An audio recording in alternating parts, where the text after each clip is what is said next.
How do you get what you want using just your words? Aristotle set out to answer exactly that question over 2,000 years ago with a treatise on rhetoric. Rhetoric, according to Aristotle, is the art of seeing the available means of persuasion. And today we apply it to any form of communication.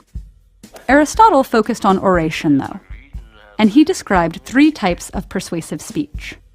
Forensic or judicial rhetoric establishes facts and judgments about the past, similar to detectives at a crime scene. Epidictic or demonstrative rhetoric makes a proclamation about the present situation, as in wedding speeches. But the way to accomplish change is through deliberative rhetoric, or symboleticon. Rather than the past or the present, deliberative rhetoric focuses on the future. It's the rhetoric of politicians debating a new law by imagining what effect it might have. Like when Ronald Reagan warned that the introduction of Medicare would lead to a socialist future spent telling our children and our children's children what it once was like in America when men were free. But it's also the rhetoric of activists urging change, such as Martin Luther King Jr.'s dream that his children will one day live in a nation where they will not be judged by the color of their skin, but by the content of their character. In both cases, the speakers present their audience with a possible future and try to enlist their help in avoiding or achieving it. But what makes for good deliberative rhetoric besides the future tense? According to Aristotle, there are 3 persuasive appeals: ethos, logos, and pathos. Ethos is how you convince an audience of your credibility.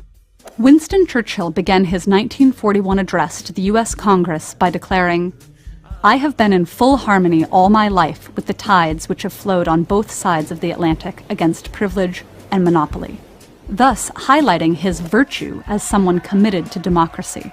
Much earlier, in his defense of the poet Archias, Roman consul Cicero appealed to his own practical wisdom and expertise as a politician. Drawn from my study of the liberal sciences and from that careful training to which I admit that at no part of my life I have ever been disinclined. And finally, you can demonstrate disinterest, or that you're not motivated by personal gain.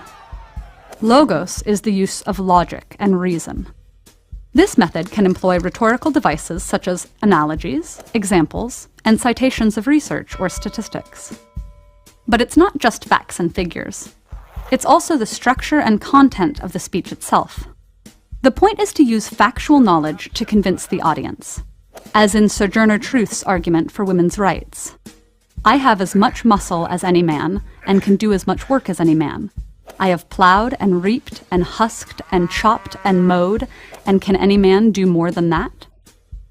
Unfortunately, speakers can also manipulate people with false information that the audience thinks is true, such as the debunked but still widely believed claim that vaccines cause autism.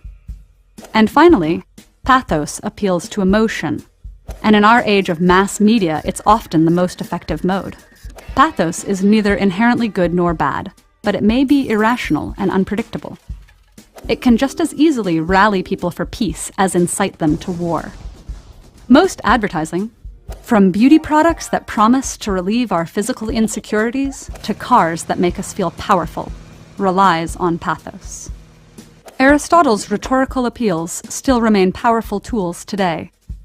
But deciding which of them to use is a matter of knowing your audience and purpose, as well as the right place and time. And perhaps just as important is being able to notice when these same methods of persuasion are being used on you.